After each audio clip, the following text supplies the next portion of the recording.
আসসালামু আলাইকুম।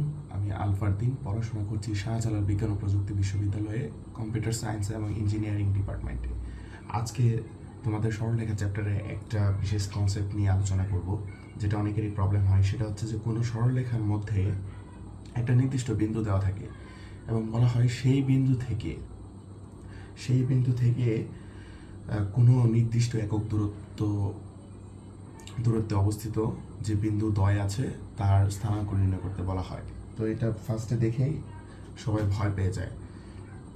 তো এই ম্যাথটা অত্যন্ত সহজ, এটার কনসেপ্টটা আমি বোঝাবো। এটা হচ্ছে মূলত এই সূত্রটার বেসিকটা আমি আজকে বোঝাবো এবং একটা ম্যাথ সলভ করে দেবো। সেটা হচ্ছে X minus X one by cos theta is equals to Y minus Y one by sine theta is equals to plus minus R. তো হ্যাঁ, এখন আমি শুরু করতে যাচ্ছি। ধরো আমরা ফার্স্টে একটা গ্রাফ এঁকে নিই। এখানে হচ্ছে এক্স এবং ওয়াই অক্ষ। তো এখানে আমরা একটা বিন্দু নিব, যেটা হচ্ছে এক্স ওয়ান এবং ওয়াই ওয়ান। ওকে, এই এক্স ওয়ান এবং ওয়াই ওয়ান হচ্ছে সেই বিন্দু, যে বিন্দুটা দেওয়া থাকবে এবং বলা হবে যে এই বিন্দু থেকে এত দূরত্বে দুইটা বিন্দু নির্ণয় করো। তো এই বিন্দুটা হচ্ছে এক্স ওয়ান এবং ওয়াই ওয়ান, এবং একই সরলরেখার মধ্যে আমরা একটা র্যান্ডম বিন্দু নেব, এক্স ওয়াই, যে কোনো চলমান বিন্দু। তো এখন আমরা কি করব, এটা ধরে নিই এ, এটা ধরে নিই বি। এ বিন্দু হতে একটা লম্ব এক্স অক্ষ বরাবর নিব, যেটা হচ্ছে সি বিন্দুতে ছেদ করবে, এবং বি বিন্দু থেকে একটা লম্ব নিব, সেটা হচ্ছে ডি বিন্দুতে ছেদ করবে। এখন এই ওসি এর দূরত্ব কত? আমরা জানি যে ওসি এর দূরত্ব এক্স ওয়ান পরিমাণ, এটা হচ্ছে এক্স ওয়ান পরিমাণ। আর ওডি এর দূরত্ব কত? এক্স পরিমাণ। তো ওডি এর দূরত্ব কত হচ্ছে? এক্স পরিমাণ হচ্ছে। তো এখন তাহলে সিডি এর দূরত্ব কত? CD is equals to X minus X one, স্বাভাবিক। তো এখন আবার যদি আমরা এখানে এ থেকে এই বিডি বরাবর একটা লম্ব নেই, তাহলে কি হচ্ছে? তাহলে হচ্ছে এটা যদি ই বিন্দুতে ছেদ করে, তাহলে এই বিডি এর দূরত্ব আমরা কি পাচ্ছি? বিডি এর দূরত্ব আমরা পাচ্ছি ওয়াই, এবং এ সি এবং ডিই যেহেতু সমান, সুতরাং ডিই এর দূরত্ব পাচ্ছি আমরা ওয়াই ওয়ান। ওকে, সুতরাং বিই এর দূরত্ব হচ্ছে ওয়াই মাইনাস ওয়াই ওয়ান। আশা করি বুঝতে পেরেছো, ওয়াই মাইনাস ওয়াই ওয়ান।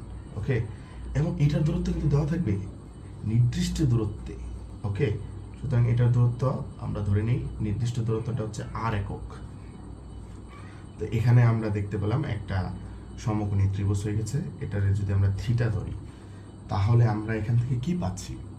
এখান থেকে আমরা কয়েকটা জিনিস পাচ্ছি। এই থিটার আন্ডারে হচ্ছে tan theta is equals to Y minus Y one by X minus X one, যেহেতু এটা এক্স মাইনাস এক্স ওয়ান। আবার পাচ্ছি সাইন থিটা, সাইন লম্ব বাই অতিভুজ। Okay, Y minus Y one by R. আরেকটা পাচ্ছি কি? কস থিটা পাচ্ছি কি? কস ভূমি বাই অতিভুজ, Y X minus X one by R. এখন এইটাকে যদি আমরা শিফটিং করি, তাহলে কি পাচ্ছি? R is equals to Y minus Y one by sine theta. আবার পাচ্ছি R is equals to X minus X one by cos theta. তো এই দুইটা জিনিস পাচ্ছি, যেহেতু দুইটাই আর, সুতরাং আমরা লিখতে পারি আমাদের সূত্রের প্রমাণ, Y minus Y one by sine theta is equals to X minus X one by cos theta is equals to R. এখন তোমাদের প্রশ্ন হতে পারে, এখানে প্লাস মাইনাস আর কেন দিলাম? এর কারণ হচ্ছে এখানে তো কোয়াড্রেন্ট আমরা নিয়েছি ফার্স্ট কোয়াড্রেন্ট, যেখানে হচ্ছে সবগুলো পজিটিভ। এবং শুধু এটা না, দূরত্ব যদি এটার জন্য চিন্তা করো, যে এই সরলরেখাটা কিন্তু এখান দিয়েও আসে। এখন আমি বলতেছি যে এ বিন্দু থেকে আর দূরত্বে একটা বিন্দু নির্ণয় করতে। এখন যদি তুমি বলো যে আর দূরত্বে, অর্থাৎ আর ধরে নেও 10 একক দূরত্বে, এই বিন্দু থেকে 10 একক দূরত্বে এখানেও যে এমন একটা বিন্দু আছে, এখানেও তার একটা বিন্দু আছে, ঠিক না? তো এই বিন্দুটা নির্ণয় করার জন্য আমাদের অবশ্যই কি দরকার? মাইনাস পিছন দিকে। তো এই জন্য এখানে অটোমেটিকলি প্লাস মাইনাস নিয়ে আসতে হবে। তো আশা করি তোমরা কনসেপ্টটা বুঝেছ।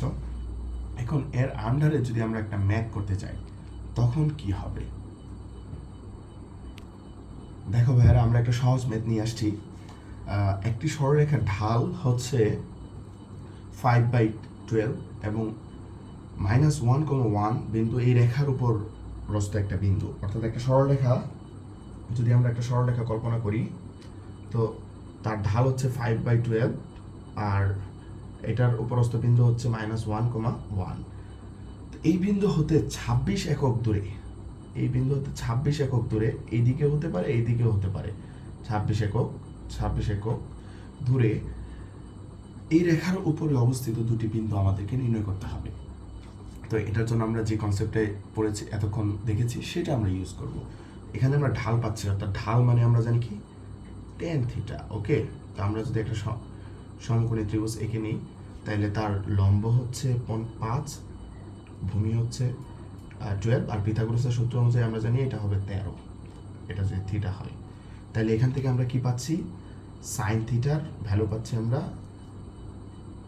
5/13, কস থিটার ভ্যালু পাচ্ছি আমরা 12/13।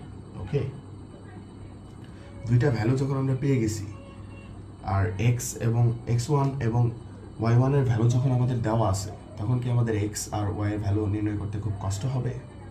একদমই হবে না। আবার আমাদের তো আর এর মানও দেওয়া আছে। এখন তোমাদের প্রশ্ন হতে পারে, এখানে আমি কেন সাইন মাইনাস নিলাম না, কস মাইনাস নিলাম না? কারণ আমরা তো প্লাস মাইনাস আর ধরে নেব, তখন হচ্ছে এটা ব্যালেন্সড হয়ে যাবে। দেখো আমরা করি, আমাদের সূত্রটা কি ছিল? x - x1 by cos theta, y - y1 by sine theta is equals to plus minus R. এখানে যেহেতু প্লাস মাইনাস চলে আসতেছে, এখানে চেঞ্জ করার কোনো প্রয়োজন নেই, একটা নিলেই দুইটা ভ্যালু চলে আসবে। তো আমরা ফার্স্টেরটা নিই, x - x1 এর ভ্যালু কিন্তু আমরা পাচ্ছি -1, তো আমরা +1 বাই কস থিটার ভ্যালু পাচ্ছি 12/13 is equals to plus minus R. আর এর ভ্যালু কিন্তু 26। ওকে, সুতরাং এখান থেকে আমরা x এর ভ্যালু কত পাবো? আমরা একটা ক্যালকুলেশন করে নিই। 26 into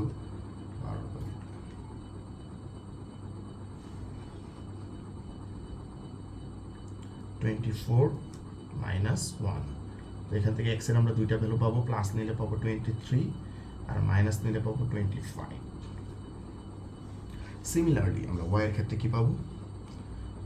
y - y1 by sine theta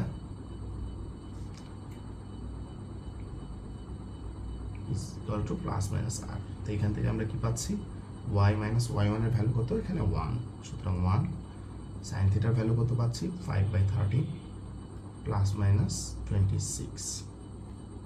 এখান থেকে y এর ভ্যালু পাবো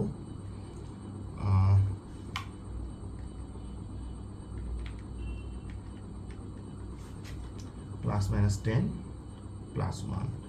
প্লাস নিলে আমরা পাবো হচ্ছে 11, মাইনাস নিলে পাবো হচ্ছে -9।